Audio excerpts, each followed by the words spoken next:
బండి సంజయ్ కేంద్ర మంత్రి అవ్వడం తెలంగాణ ప్రజల దురదృష్టకరమని, ఎలాంటి అవగాహన, మోదీ ట్రైనింగ్ లేకుండానే ఆయనకు మంత్రి పదవి దక్కిందని విమర్శించారు. గత 10 ఏళ్లుగా కేంద్రంలో బీజేపీ, రాష్ట్రంలో బీఆర్ఎస్ కలిసి సాగాయని, కేంద్ర జలవనరుల శాఖ కూడా వారి వద్దే ఉందని గుర్తు చేశారు. హరీష్ రావుకి పట్టిన రోగమే సంజయ్ కి పట్టిందని చెబుతూ డ్యాం సేఫ్టీ అధికారులు, సీఎం, ప్రతిపక్షాలతో కేంద్రం ఆధ్వర్యంలో మీటింగ్ పెడితేనే కాళేశ్వరం ప్రాజెక్టు అసలు నిజాలు బయటపడతాయని సవాల్ విసిరారు.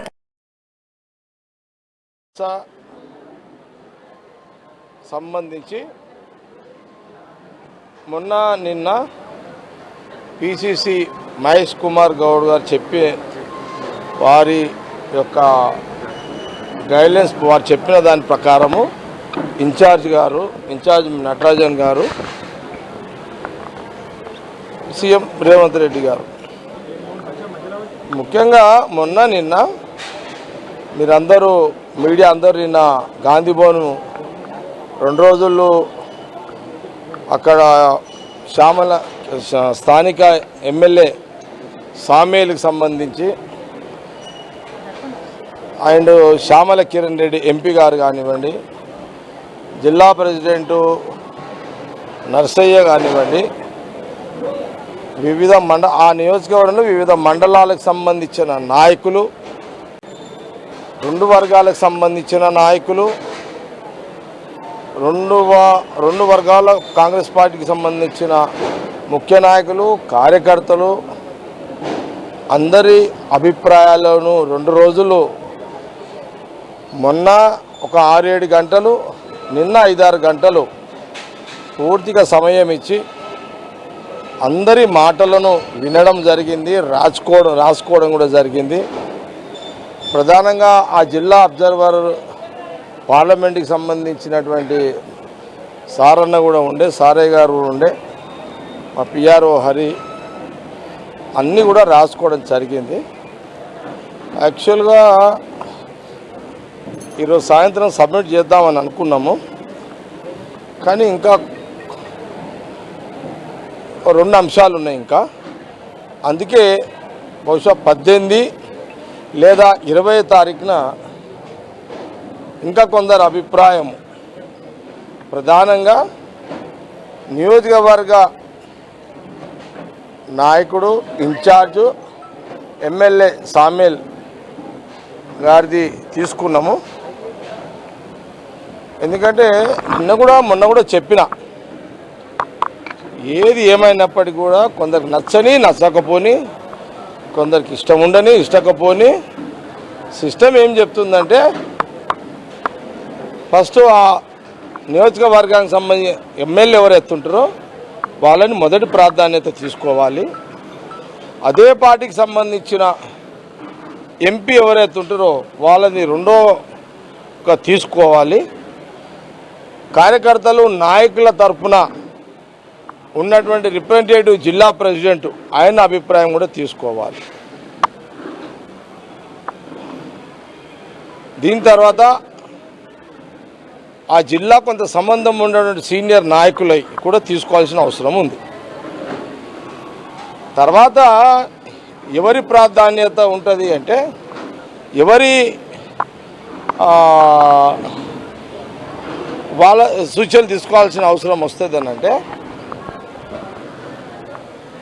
ఆ నియోజకవర్గానికి సంబంధించిన ఒక గ్రామంలో ఉన్న ఒక మండలంకి సొంత గ్రామానికి సంబంధించినటువంటి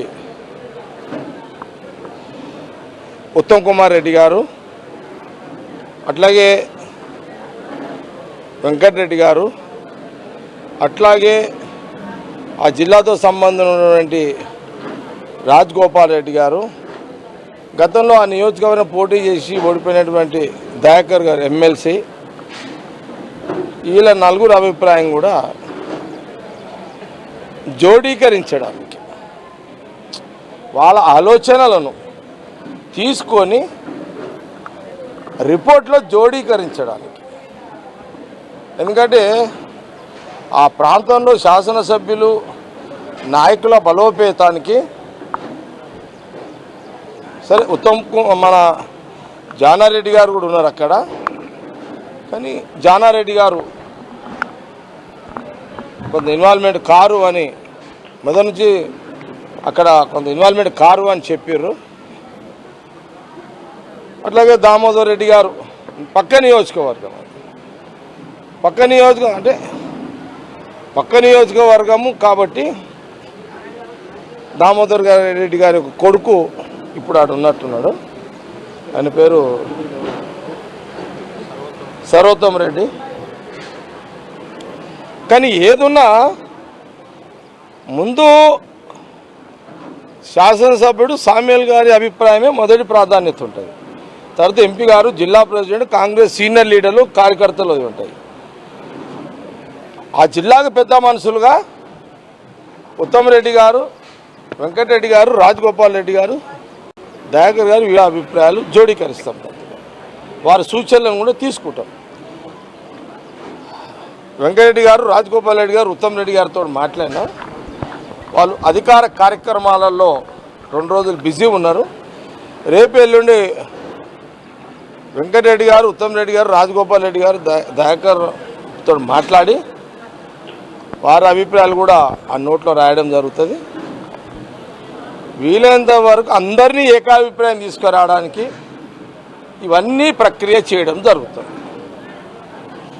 ఇప్పుడు సపోజ్ ఇప్పుడు ఎమ్మెల్యేగా సామ్యుల్ ఉన్నాడు,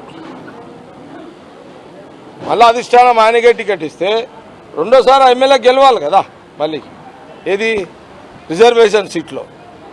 కాబట్టి ఆయన మళ్ళీ గెలవడానికి సీట్ అధిష్టానం ఇస్తే పిసిసి, ఏఐసి, రాహుల్ గాంధీ నాయకత్వంలో మళ్ళీ ఆయన కానీ ఇస్తే అప్పుడు మళ్ళీ అతను గెలుచుకోవడానికి కొంత వెసులుబాటు ఉండాలి. కాబట్టి ఆయన ఆ నియోజకవర్గంలో లీడర్షిప్ కొంత ఆయనకు బలాన్ని ఇచ్చే విధంగా కొంత అందరూ ఒక ఏకాభిప్రాయం వచ్చేటట్టుగా ప్రయత్నాలు నిన్న జరిగినాయి.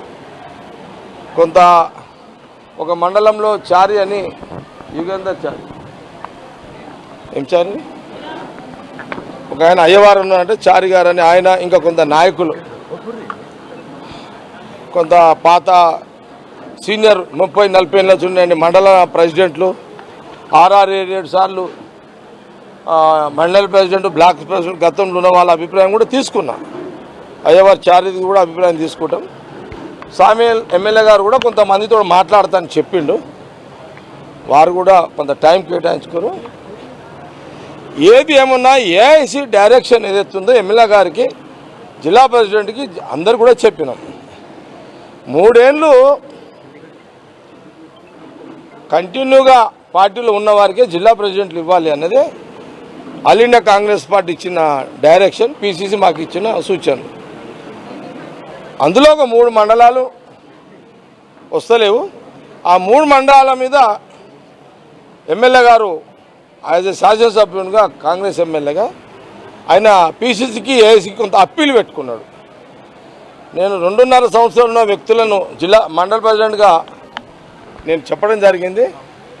నాదేమన్నా ఏఐసిసికి, పిసిసికి, ముఖ్యమంత్రి గారికి, ఇన్ఛార్జికి నేను అప్పీల్ చేసుకోవచ్చా అని వారు అడిగినప్పుడు, అప్పీల్ చేసుకోవచ్చు, నీ అప్పీల్ కూడా నోట్లో రాసి, నేను నోట్ రాసి నీ అప్పీల్ కూడా పిసిసి మహేష్ కుమార్ గౌడ్ గారికి ఇవ్వడం జరుగుతుంది. తర్వాత వాళ్ళు నిర్ణయం చేస్తారు. ఇక యాజ్ ఏ పిసిసి ప్రెసిడెంట్గా మహేష్ కుమార్ గౌడ్ గారు ఏఐసి డైరెక్షన్ దృష్టిలో పెట్టుకొని, పిసిసి నటరాజన్ సూచనలను, సీఎం రేవంత్ రెడ్డి గారి సూచనలు దృష్టిలో పెట్టుకొని సమన్వయం వచ్చే విధంగా ఒక రిపోర్ట్ తయారు చేసి, అటు ఎమ్మెల్యేకి ఇబ్బంది కావద్దు, సామ్యుల్కి, ఇటు శ్యామల కిరణ్ రెడ్డి కూడా ఇబ్బంది కావద్దు ఎంపీగా, వాళ్ళిద్దరు కోఆర్డినేషన్ కాంగ్రెస్ పార్టీకి, కాంగ్రెస్ గవర్నమెంట్కి అవసరము. కార్యకర్తల నాయకులు కూడా నిన్న మొన్నంతా చాలా చక్కగా వాళ్ళ అభిప్రాయాలు, వాళ్ళకున్న కొంత ఏమేమి లోటుపాట్లు అన్నీ చెప్పుకున్నారు, అన్నీ జరిగినాయి. అందరికీ సమన్వయం జరిగే విధంగా పిసిసి ప్రెసిడెంట్ గారు తీసుకుంటారు. కాబట్టి ఇంతే.